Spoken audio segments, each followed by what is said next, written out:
Good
afternoon, everyone. Can everyone hear me okay? Great.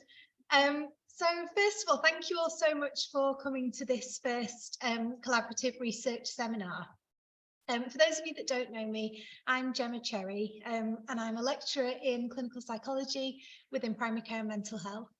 I'm one of 5 people who have been organising this series from across the 5 departments in IPH. So my colleagues from Public Health Policy and Systems, we've got Phil McHale. Psychology, we've got Chris Brown. Health Data Sciences, where's David? Outside, David Hughes. And then Health Sciences, we've got Fraser Philp. So yeah, please stop any of us after the seminar if you've got any questions, or if you're keen to present at future seminars within this series. We'd love to have representation from across all of the departments in subsequent series. Bear with me. There we go. So the goal of this seminar series is to highlight to staff working in IPH the importance of collaborative working in research. And we hope that we're going to be able to give some practical examples of the ways in which staff working within and across our departments have engaged in collaborative research, and also give you some opportunity to network with colleagues across the departments that you may not have worked with previously, but who may be able to offer opportunities for collaboration. So we know from Strategy 2026 the importance of collaborative working. So taken directly from Strategy 2026, our educational offer and world-leading research will be recognised regionally, nationally and internationally as distinctively collaborative. So not working?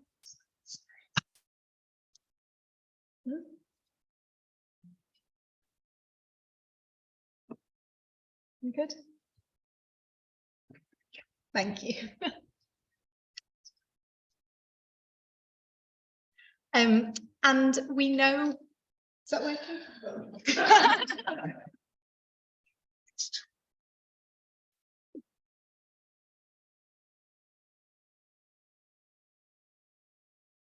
So obviously we've included this as a real life example of collaborative working. This is all kind of planned and meant to happen, right? Yes, please. Thank you. Is it recording? Yes. Perfect. Okay. So back to Strategy 2026. So yeah, we know how important. Hang on.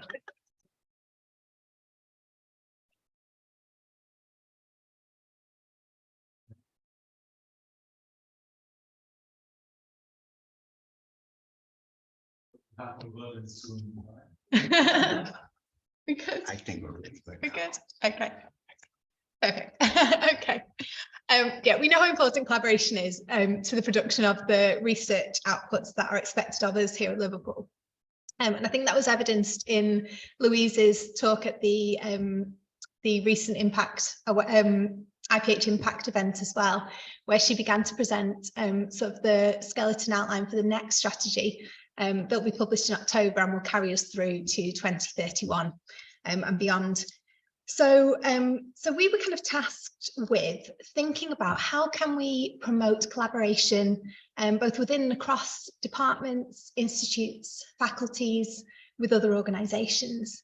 And what we thought is we would open it out to staff within our institute and ask them to share examples of a research project where collaboration may have made a significant scientific impact, how that collaboration was initiated, so kind of what happened to start that collaborative process, how it was highlighted in grant applications to funders to make that collaboration possible. But more importantly, kind of different ranges of routes that collaborations can take, so different kind of options that might be available to researchers and academics. And what's worked well, but also what are the potential challenges or pitfalls with collaboration? And what are key components of the strategic aims or visions of your department and the individual researchers in your department that may have helped to overcome some of these barriers and problems? You're making me nervous.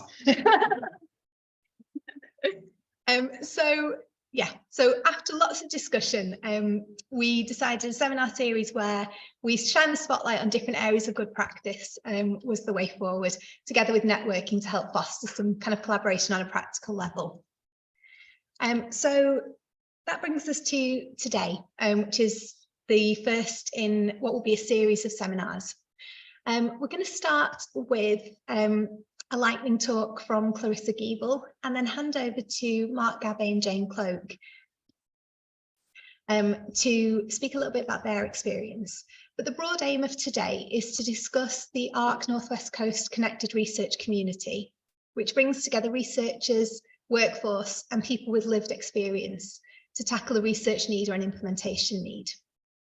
So Clarissa, who's a senior research fellow and older adult sub-theme lead, has pre-recorded a lightning talk for us about dementia research within the ARC Northwest Coast, specifically shining a spotlight on her experience as an early career researcher with regards to collaboration. And then we're going to move to Mark and Jane, whose presentation is entitled NIHR ARC Northwest Coast, a Connected Research Community. And because ARC's designed to focus on inward investment, Mark and Jane will also focus on ways in which people can get involved in ARC and speak about their extensive collaboration network of academics, clinicians, experts by experience and community services. So that will take us up to 2 o'clock, and then we will have some networking opportunities that I'll explain to you after we hear Mark and Jane's talk. So I'll hand over to Shannon to switch screens so we can listen to Clarissa, and then I'll welcome Mark up to do his presentation.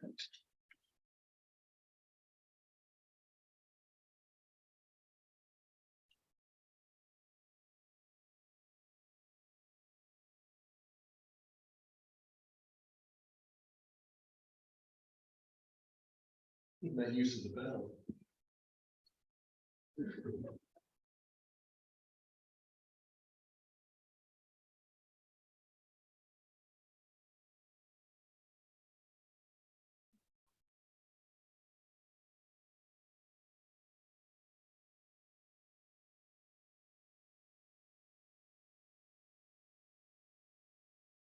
Hello everyone, my name is Clarissa Giebel. I'm a senior research fellow in the older and sub-theme lead in the NIHR West Coast, and today I'll be sharing with you a little bit of insight into my PCR career journey. I'm sorry I can't share in person, but I'm going to speak for the So thank you to Mark and Jane for inviting me to give this a full snapshot of my journey and the mental research that I'm leading, and really how the ARC has helped me to shape my focus of my research more throughout my journey and facilitated the research and helped with this research. So my research focuses on dementia care inequalities. So it's really targeting people living with dementia in the community, unpaid carers, but also the health and social care workforce and the myriad of inequalities and barriers that people are facing when trying to access care, particularly social care. So that's daycare, respite care, peer support group, take-home care, but also at some point that will be institutional long-term care, so going to care home nurses. The research that I'm leading is, what you can see here, we've got a number of publications around COVID-19 research. We've looked at how the pandemic has affected people with dementia accessing community-based care, but also how it's affected safe care home visitation during the pandemic. Also in the Netherlands, we've done some comparisons. We've also done a 5-country comparison with India, Australia, and Italy, for example. Recently, I've completed some research with a number of public advisors and carers, looking at financial management of dementia. So how people receive financial and legal advice, for example, but also how people with dementia are actually managing their finances during the pandemic, because everything has become so digitalized, and discussing the barriers that people might face as well. We've also recently published, together with the Alzheimer's Society, a really interesting project. So the Society ran a free UK-nation survey on dementia and the cost of living crisis, and we looked specifically at the contribution of gender and ethnicity. And we found men and people from minority backgrounds were particularly struggling to pay for social care services. Again, that's people coming into your home, providing care, or you going out to a daycare center or a center. I'm also leading some international work, for example, in the ESP project with Colombia, on the mental health needs of older adults. And one thing I just want to highlight here, because it's really that key focus on inequality. Last year in Bucharest, I launched an England task force, the European Network of Dementia Researchers on Inequalities in Dementia Care. And it's a fantastic way to connect with researchers, with PGR students, but also with people with lived experiences, people with dementia and high carers, via Alzheimer's Europe. But how did I come to do this? Quite a lot, and I love the work that we're doing because I find it's really meaningful and engaging to work with people at the forefront of care, whether that's paid, unpaid, and people with those lived experiences. So my career journey to date, I worked as a research assistant at the Personal Social Services Society in Manchester, at Principal for Social Care Research for a number of years, and then I also started my PhD in neuropsychology. So I come from a neuroscience background, but I work in social care these days. My PhD looked at the cognitive underpinnings of how people living with dementia perform every day. So how independent or dependent are they in their own home? What areas of your brain contributes to you being able or unable to manage your finances, being able or unable to make a hot meal, manage your medication, get dressed in the morning, get washed, etc. Then I had a short stint at UN. But then really it drew me back up to normal, and I started in the former Clarke, and now which is Northwest Coast. Now, my previous work has solely focused on dementia within the universities and organizations, and when I came to Clarke, there wasn't necessarily a big group of dementia researchers that I joined. I was really drawn to the health quality angle, but also to the fact that it's so much more collaborative than any type of research I've done previously. So really underpinning this work within the art is that key level of public and professional involvement and engagement, and marketing will talk much more in depth about this, but also every single work that we do within our art within the Northwest Coast, it has to have that health and quality background. And I felt really drawn to that. So here, for example, you see a picture of a public consultation group we had with Mercy Care as well as with a collaborator from Manchester University. And these types of consultations are the norm within within our research, but I haven't really experienced them before. And I think doing research this way, it really enables you to see other opinions, other points of view, but also to really get those priorities from people living through something, living through dementia, trying to access advanced care planning, social care needs assessment, trying to access home support or care home, dementia care navigator. Any of these things that we might read about in paper, but they just don't come to life. We need to speak to people with those experiences to really make this meaningful. And we know now if we submit any grant application to the NIHR, we have to do public involvement and engagement, but it does strengthen our research so much. And as a result of the art and being involved in all these many member organizations, I've been able to link up with some key organizations that are really focusing on dementia, for example. We have SERV, House of Memory, the Brain Charity, TIDE, and as a result of getting used to this type of working in the first couple of years within the club, kind of the idea grew as well to set up, I would almost say a little mini arc specific on dementia and aging. So in 2019, I launched the Liverpool Dementia and Aging Research Forum and one of our former cons. People has designed this logo. I will not take credit for this, but what it does, the Dementia and Aging Research Forum, it's been going for about 4 years, and we've got every 2 months, we've got a seminar or what's now a webinar about different annual on dementia and aging. We have journal clubs, we have regional networking meetings, and we have an annual conference. Most of them are face-to-face, some of them are remote. Again, it's about creating a network of fellow researchers within the University of Liverpool, but also beyond, because there is actually a lot of muscle and people there that do this type of work. To connect with health and social care professionals, with local authorities, with people living with dementia and unpaid carers and third sector organizations, to really produce the research has the most meaning to those living with it, caring for someone, providing care, etc. So the next webinar is going to take place in July. Just like one of the many examples, our conference will take place in October on the 25th. And in the July webinar,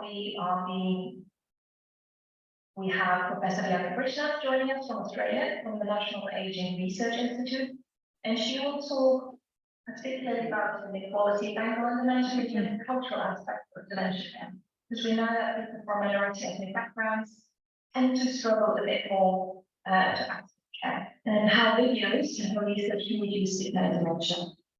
Okay, let's try to engage with these topics with the general public and people that are affected by the condition and care for someone. Because by being involved within the art, we have been able to set up conferences and to build this group of dementia researchers and public advisors. We see in that picture as well. They're equal team members within our work.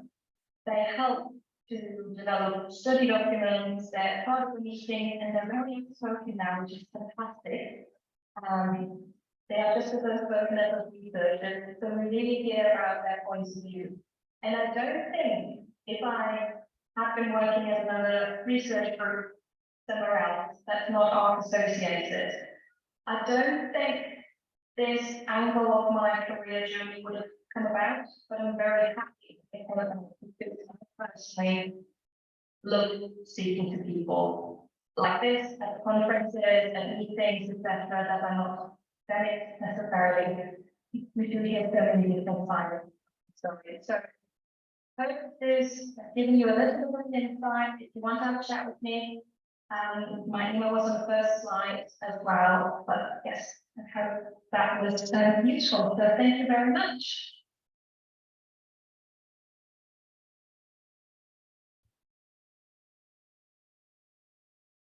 Okay, and thanks to Clarissa remotely for delivering that talk. So I'm going to welcome up Professor Mark Gabbay. Mark is going to be co-delivering his talk with Dr. Jane Cloke, but unfortunately Jane is just recovering from COVID. So rather than come and potentially pass it on, she has kindly offered to deliver her talk remotely. So Mark will deliver the first half of his presentation and then hand over to Jane for the remainder. So we've got the slides in here. Yeah, Shannon's going to put them. Okay.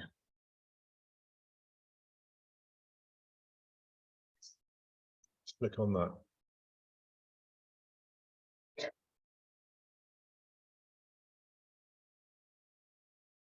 Yep. What's the time? So it's good afternoon. Hello.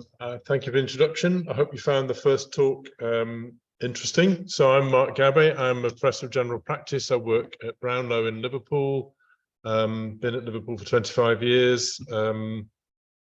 I was the director of the Clarke and now the ARC. And I'm also the theme lead for the Health and Care Across the Life course theme. So we're going to talk about our approach to collaborative research, which we call connected research communities. Going to give you a bit of background to the ARCs, how we work, what we hope to achieve and the way that we hope to deliver impact, how we support research and implementation, and the novel tools and approaches that we've developed to support translation of evidence into embedding equity into research. I'm sure many of you are familiar with the fact that, sadly, even if data are collected about the differential impacts of different interventions on different groups of society, they're very rarely reported. So one of the things that we had to do early on in the Clarke was we knew when we put the bid in that there wasn't a toolkit internationally that enabled people to do that. So that's one of the things that we set out to do from the outset, because as you sure well aware, as I'll talk about in a minute, health inequalities is, as it's called these days, the wicked problem affecting populations, particularly in the northwest, but also other parts of the north of England and the UK. So applied research collaborations followed the Clarks, which were collaborators for applied leadership and research and care, which was a mouthful. And we wanted to sound like the BRCs, so we got the ARCs, then we come before them in the alphabet. We started in 2019, and they're now funded through to spring 2026. There's 175 million allocated across the 15 ARCs, and it's for applied health research and support for the implementation of research. There are also national implementation priorities, and our ARC started on the 1st of October. ARCs work collaboratively nationally as well, so there are some national themes, and we have lots of cross-ARC projects and programs. But this is, when we were first developing the Clarke bid, we all agreed that life expectancy, healthy life expectancy was a problem, both regionally and within the region, with up to 27 years difference in healthy life expectancy across the region, which is completely unacceptable. And research at the moment, at least when we started, doesn't really help people make decisions about what might reduce and what might increase health inequalities. Lots of the innovation, when you look at it, actually increases rather than decreases health inequality, because it's accessed by the people who already have more assets and are healthier. And it's not very popular when you point out to people that that's potentially what's happening with this wonderful new innovation someone's just spent many millions of pounds on. But collaboration is the key to tackling health inequalities, to get that information, to develop an understanding, a common understanding of what we mean by health inequalities and the range of that, to think about how partners need to work together to systematically address health inequalities, to think about the components and benefits of a cross-system and place-based approach to tackling health inequalities, and also to act as a source for links to the resources and the sharing of existing tools or strategies that we have got to help us do this work and not keep reinventing the wheel. I've just noticed that there's a picture here featuring one of our members of our audience today, who's one of our active public advisors leaning over that table. So that's another example of public involvement in action. All of the people on that table are public advisors working with us. So we have a theory of change about bringing academics, practitioners, and people with lived experience together into what we call connected research communities as our engine of creativity. And through that, we think about innovation and how we can build capacity for applied health and social care research, and how we can make that effectively implemented to make that change in the real world to address health inequalities. The NIHR talks a lot about the pathway to impact, and we believe that the ARC is a really good way to build that pathway to impact. If you have the right people at the beginning of the idea creation who know what needs to change for their health or the health of the person they're caring for, or the people who are delivering that care or planning or purchasing or resourcing that care, then the academics are in the right place to say, so how can we turn that into a research question? How can we give you useful data and useful results that will inform your decision making that's relevant? The idea is to bridge that gap. What slide am I on? So I think this is probably where Jane should come in, if she's online on Zoom. Is this going to work?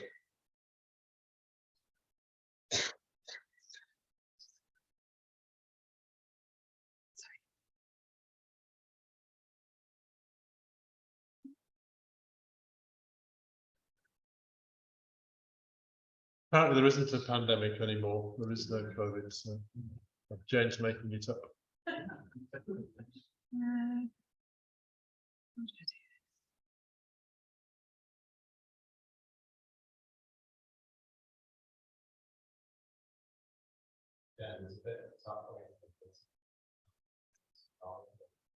Thank you. My screen doesn't look like that screen.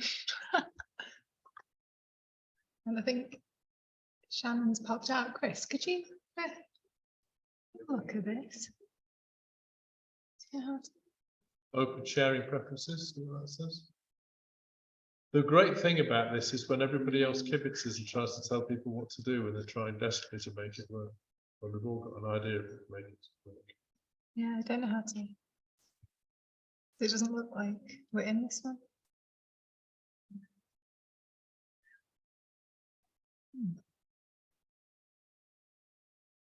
Well, I did say if she couldn't do it, I'd speak on her behalf, but I don't know if I can keep my picture long enough.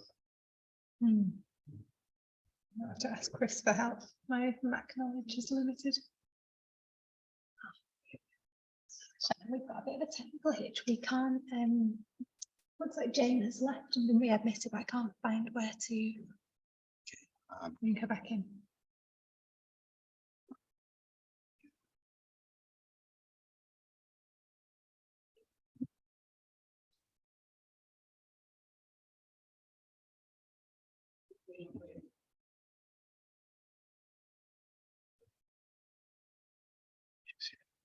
Thank you. Would you unmute her as well, please? She is, but she's muted. Come on, Lisa. Yeah. Hi, I'm back in. Thank you, Shannon. Can we go back to screen share? Shannon's full screen first.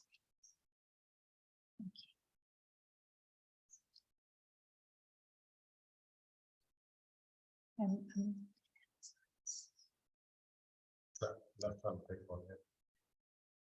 So her slides, she doesn't have her slides. It's the same slide deck. Oh, okay. So yeah, just from here, please. Yeah. Brilliant. Here we go. We're good. Yes. We're up to my stop. Right. So can we just go back one actually? That's okay. You'll need to tell me to move the slides. Okay, that's it. Yep, our theory of change. That's brilliant. Thank you. Thanks, Mark, and thanks everyone. Sorry I can't be here, and also sorry for my intermittent internet connection as well. But I didn't think that COVID and networking are two words that really went together, so I thought better stay away. Anyway, so right, so yes, so it's our belief that by bringing together academics and practitioners and people with lived experience, bringing them together to work together to learn more about the causes of inequalities and how we can overcome those barriers, particularly in translating applied research into practice to improve lives. And Mark, if we could have the next slide, please. And then I think how we think this should work is laid out in this slide, but please don't be deceived by or dismiss us over this slides have gone over this two-dimensional nature of this diagram. It really is for illustration purposes as to how we think this intervention effectively will work. You know, it's not linear, but I'll go through these components in a bit more detail so I can show you how we think it works. So the next slide, please, Mark. So our investment then is, so what we put in is the funding from the NIHR grant that Mark's already talked about. And we also have a cash co-funding from, sorry, that shouldn't be Liverpool CCG, it's now the ICB, isn't it? Plus we also get external grant funding from grant applications that we put in as a result of our ARC work. So that's one of those intermediate outcomes that feeds back into and sustains this investment. So we've got, so we also put in the value of time from all our member organisations. So part of our contract is that we need to have this thing called co-funding. And that's really valuable in a way, because it also means that our member organisations, because it's in kind, it's their time, people in their organisations, their time, then that helps cement that partnership working with practitioners and commissioners and clinicians. We've also got that institutional support from the university members. So each of the 5 universities have funded studentships. And a bit of a loss leader here is the indirect and the state costs. We because of the way that the funding works, we cannot claim the full economic cost of this. And of course, we've also got we've got our public advisors, our members of the public, and that's funded entirely through that NIHR grant. Next slide. Yeah. So what do we do? So the activities and the investment allows a large proportion of that investment goes into running this ARC infrastructure, and that's employing researchers and support staff. We also do some backfill so that we can train some of our people in our member organisations in research, how to do research, how to do equitable research and implementation. We recruit and train the researchers of the future in this way of working. We host a lot of meetings and events. We develop tools, for example, the Health and Equalities Assessment Toolkit. As I said before, we support public involvement and engagement with the aim of really sort of co-producing that coherent programme of research. And the people that we reach, so we have we have our member organisations, public advisors. We work a lot with other NIHR regional infrastructure staff and the other ARCs. It's a 15 wide programme across England, and quite closely with the NIHR staff as well. So, oh, sorry, next. Yes, thanks. So we've been building and developing this approach over a number of years, as Mark says, probably from around sort of 2013, 2014, bringing people together, brokering relationships.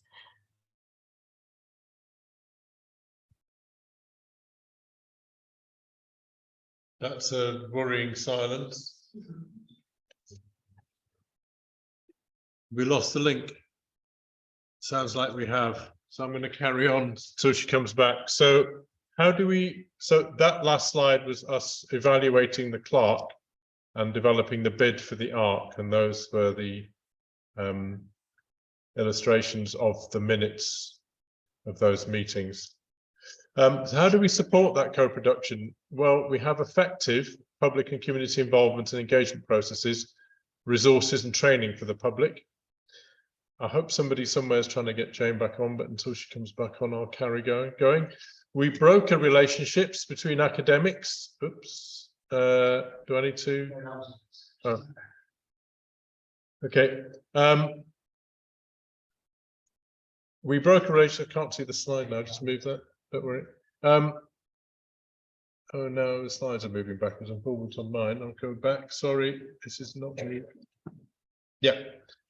Between academics, professional experts and public experts as our shorthand. So they're experts by experience from their different backgrounds, as are academics. And I suppose the language will move that way with time. It's not always easy, and I have the scars to show it, I think, to broker relationships between academics in working in this way. Academics have a history of just give me the money, trust me, and I'll get on with producing the research. I think those days are gone, certainly in this field, and that is not going to cut the mustard anymore with NIHR. We really do need to work collaboratively. We offer those training opportunities. We have knowledge mobilization internships, as they're called, for professionals. So the workforce from our member organizations, we can channel funding into those member organizations to buy them out a day a week to do a project and get trained in how to do that. The implementation cost has to come from the member organization. NIHR won't pay for the cost of the service and the implementation, but they will pay for its support, and its evaluation. And we have things such as the Health and Equalities Toolkit, which we keep mentioning, and I would strongly recommend anyone doing applied research in the health and social care field to use the HIAT.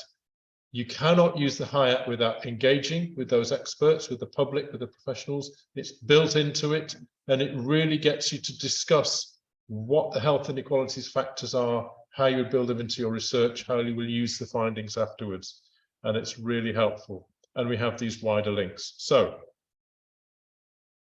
the connected research communities approach is grounded in social network theory. It brings together these different people I've been talking about, and we've done some work. We just published a paper of what we call a boundary object. So the HIAT is a boundary object, and through that boundary object, those discussions about our understanding of what health inequalities are, how they affect our lives, how they affect our work, other people's attitudes to them, all of that will come in. And it creates this space for the knowledge mobilization from the different people in the room. And the approach is underpinned by equity. So everybody in the room is equal. There's this equity of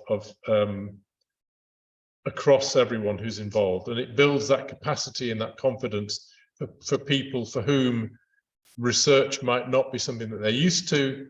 I can remember early on in the Clarke, public advisors being moved to tears when their first publication came out with their name on as a co-author in an academic journal, and what that meant. And in fact, very poignantly, one of our public advisors passed away, and at her funeral, the family were displaying the papers that she'd published as part of the Clarke, and just how much that meant to her and meant to them to be able to pass on her knowledge and her wisdom to furthering healthcare research.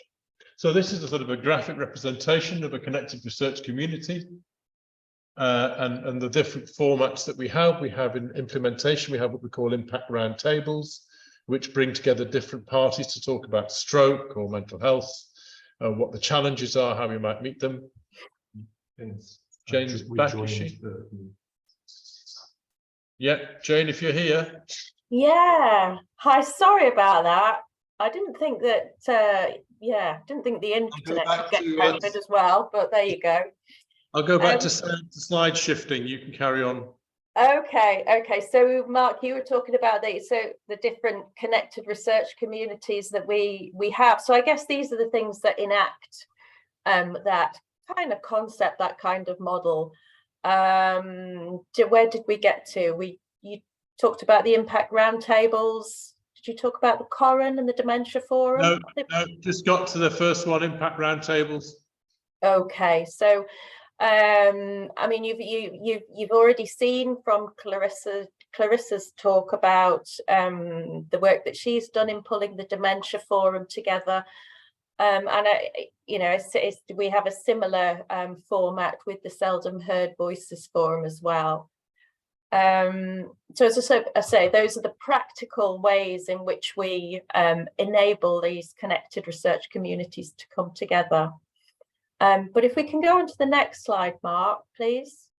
So it's not really enough just to include people simply in projects, and there's a need to include public advisors and members, people in member organisations to into the decision making as well. So what should our research programs look like? How should people's contributions to the research be recognised? And as Mark's alluded to just then, we've worked hard to ensure that the people, all the people that we work with on a project team. Lost her again.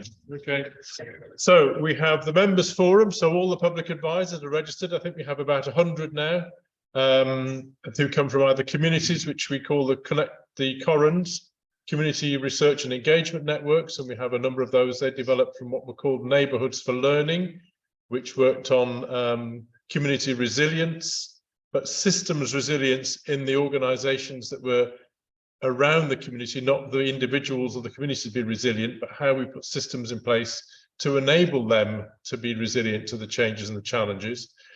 So we had what we called Neighbourhoods for Learning, and we did big surveys across those, which published lots of papers from working with local authorities. They've now become the Corans, and those Corans are now working with voluntary and other organisations, faith organisations, as to work with those communities for their voices to be heard by academics, by researchers, by clinicians, by managers about their challenges. Those are the communities with the most pressing needs, which NIHR is asking us to see how we can deliver research that's relevant for them. So we need their voice to be heard loud and clear, and not just in a tokenistic way, but in a real way. And so we engage them all the way through the governance that you can see here. So each of our themes, each of our research themes and cross-cutting themes, we have public advisor co-leads and a professional co-lead as well as an academic. So if you come to a theme meeting, those co-leads will be there chairing, facilitating, leading, organising. It's not tokenistic. So our member organisations also support us. So they sign up to, in a few cases, cash co-funding, but usually it's people's time, and they're responsible for that co-funding. Their coordinator needs to be knowing about how they're working with us and what they're doing. So we have a member forum. They help us prioritize. They work in our management groups of our themes. They're on our steering board and our steering board subcommittee. So the member organizations are also part of that connected research community. The Public Advisor Forum, they have a communications subgroup, a governance subgroup, a health equity mainstreaming subgroup, and their theme co-leads. So they're at the heart of the work that we do and the way that we do it. It's all about collaboration. So what do we anticipate achieving? This is not the best picture of me, but never mind, we'll go with it. Not least because I've got ARC actually projected onto my forehead in that picture. I suppose that's fair enough. We hope that we're increasing knowledge and experience and use of this toolkit, the HIAT, which is now on the forequity.uk website. Please don't, that is an update of the Clarke version of the HIAT, and it's done in collaboration with the NIHR School for Public Health Research, with Jenny Pope and colleagues. We hope that there's a much greater appreciation of the role and contribution of public advisors. As you see, there's an argument in the ARC about whether we spell it with an O or an E. I'm definitely in the O camp, so slides I've written have got an O on. But public advisors in some of our COVID work, for example, we did some training for them on how to code and thematically analyze qualitative data from interviews. So they actually became part of the research team, taking transcripts away, coding, coming to research meetings, saying what their impression was of what was coming out of those transcripts, coming out of those data, how to interpret it, how to use it. So genuinely engaged as co-researchers, not just, oh, that sounds like a good idea. Our co-production isn't going as academics to a group and saying, this is what we want to do, what do you think? It's about saying, how's this for you? What are the challenges? What could make a difference? This is what we know so far. What could we do differently? How do we do it? We've got a lot of money together, so we either directly or indirectly support about, I think it's about 60 or 70 million pounds worth now of grant applications that have come in that we're involved in. And we're delivering against our contractual obligations quite the, oops, I'm trying to wrestle for the mouse here, which I can't get to come on, there we go. So, what are our long-term aims? This has to be sustainable. There might not be another ARC. Who knows? Changes of government. We had an extension, and I understand that was done because the minister at the time might not have signed anything off because wasn't a believer in research. So they sneaked in, well, let's have a COVID extension.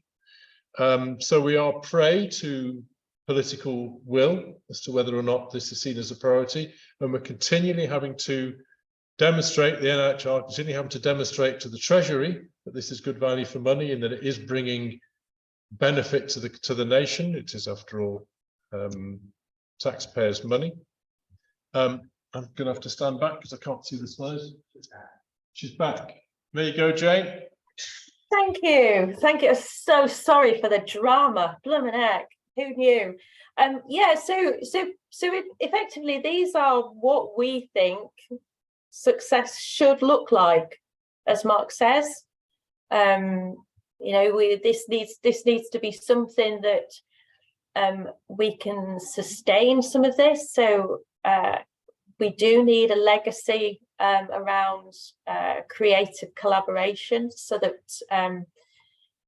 we can show how we're working to improve health equity and reduced inequalities, that we've developed evidence-informed practice and positive change, and also that we've influenced how people work. And I think now we're on to back. Oh, we're going back again. So the changed ways of working, so systematizing use of health equity tools, whether that's the HIAT or something more different, new and improved. Systematizing the role of people with lived experience into how we do research and implementation projects. And then, of course, around more effective and aware and innovative applied health and social care research infrastructures.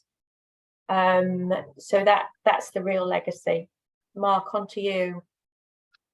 Right, so when we launched in November 2019, Dr. Wood, who was at that stage the chief from the Department of Health, as it was then, in charge of NIHR, came along to our launch in Blackpool. There's a story I'll say of a lunch if anyone's interested about that. I won't do it in public because we're being recorded. And we had a session quite early on by our public advisors. I was sat next to her at the front because I was going to come on later, and she had a speech in front of her, and I heard her mutter, "I'm not doing this then," after having watched that.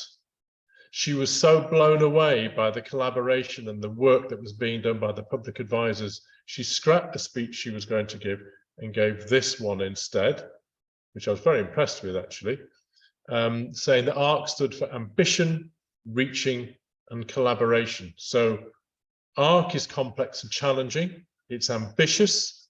The CCGs have now merged into the ICSs, but we had 62 member organisations until recently. It's ambitious to try and reduce health inequalities in a time of cost of living crisis, health equity, and apparently levelling up north means investing in the southeast. We have to bring that investment into our region for the benefit of our people.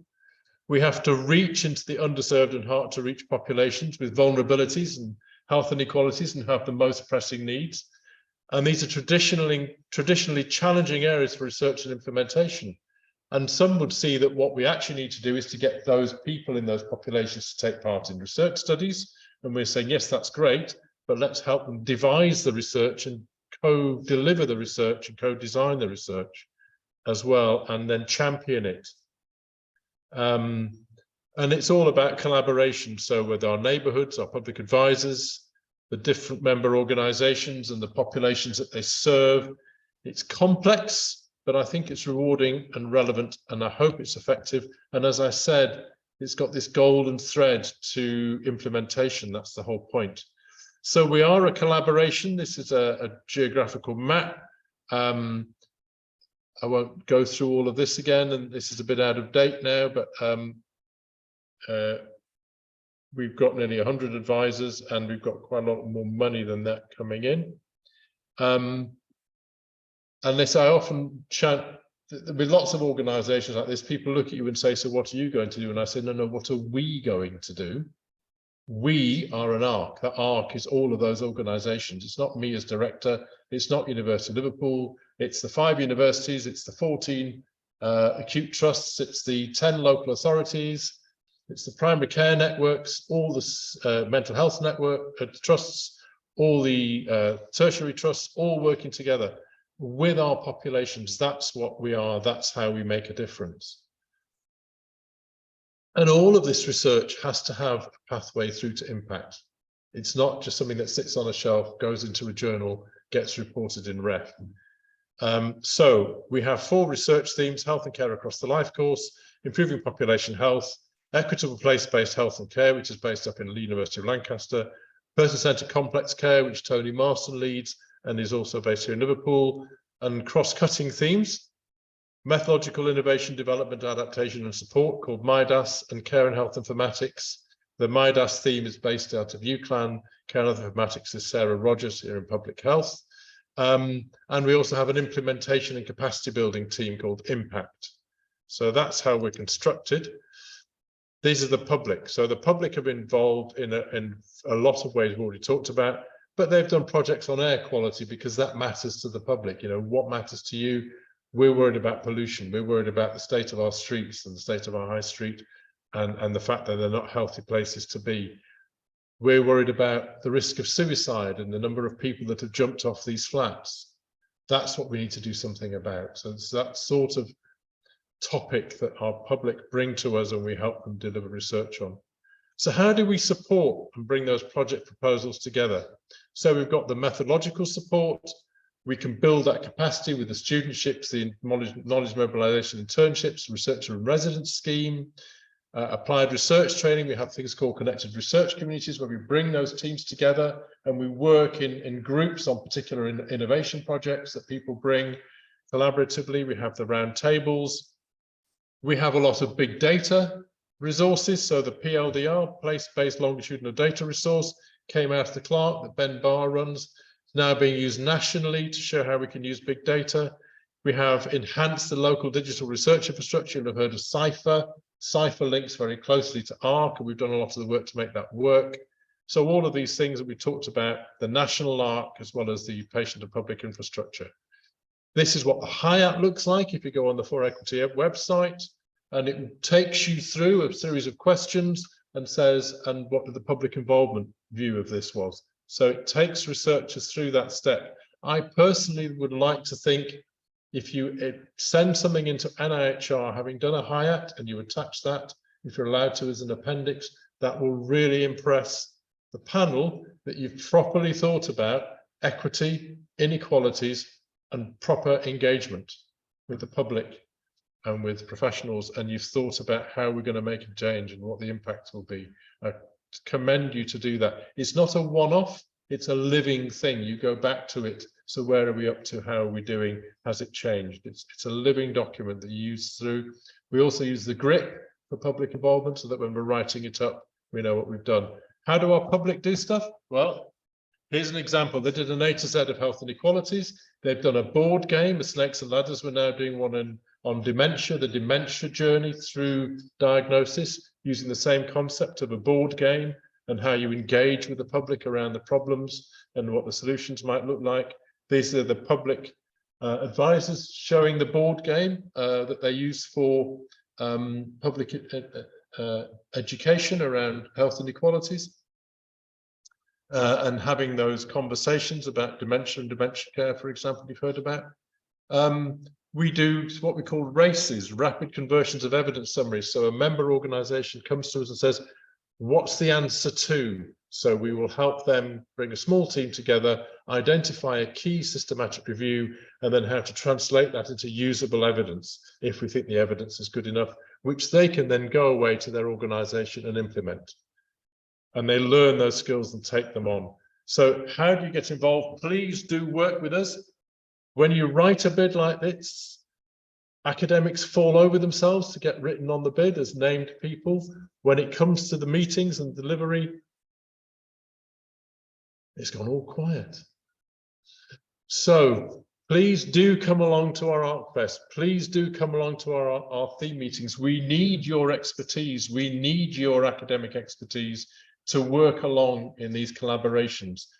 Is it worth it? Well, we're nearly up to 250 publications since October 2019, over £50 million of the grants in flow.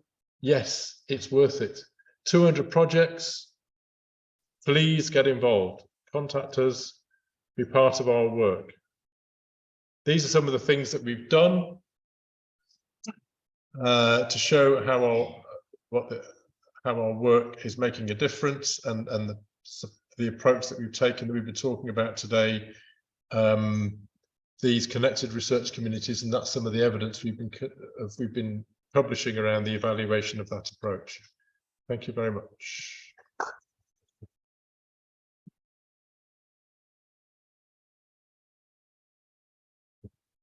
I ring time on ever doing Zoom and thank you, Jane. You need to talk to Virgin about your internet connection. I'm so sorry. It never does that. It's usually quite good. Ah, such a nightmare. I'm so sorry. The donkey needs feeding. Yeah. Maybe the electrons have got COVID as well. Who knows? Okay, so thank you, Mark. Thank you, Jane. And whilst we have both Mark and Jane, does anyone have any questions for either Mark or Jane?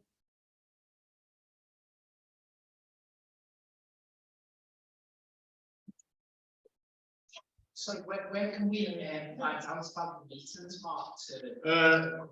Diary on our website. There's a diary on the front, early on the, click on it and see where all the different theme meetings are. They're usually hybrid or virtual. So June the 12th, I think, isn't it? Tuesday. We're at Preston North End. But that's also hybrid.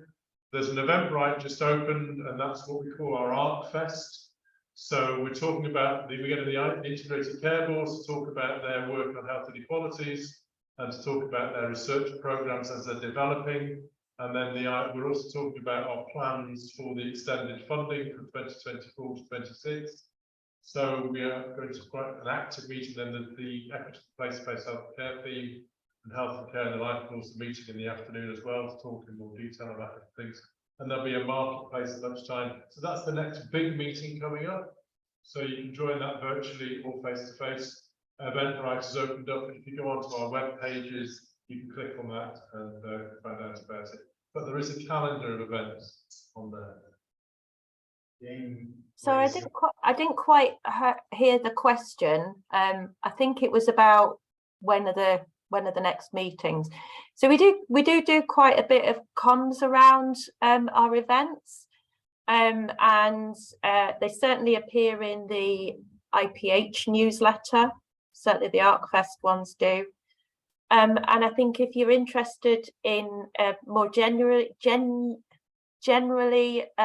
knowing what's happening with ARC, it would be a very good idea to get in touch with Darren Charles or Sean Cunningham, and then they can put you on our email list for newsletters. So we do have a series of newsletters that come out.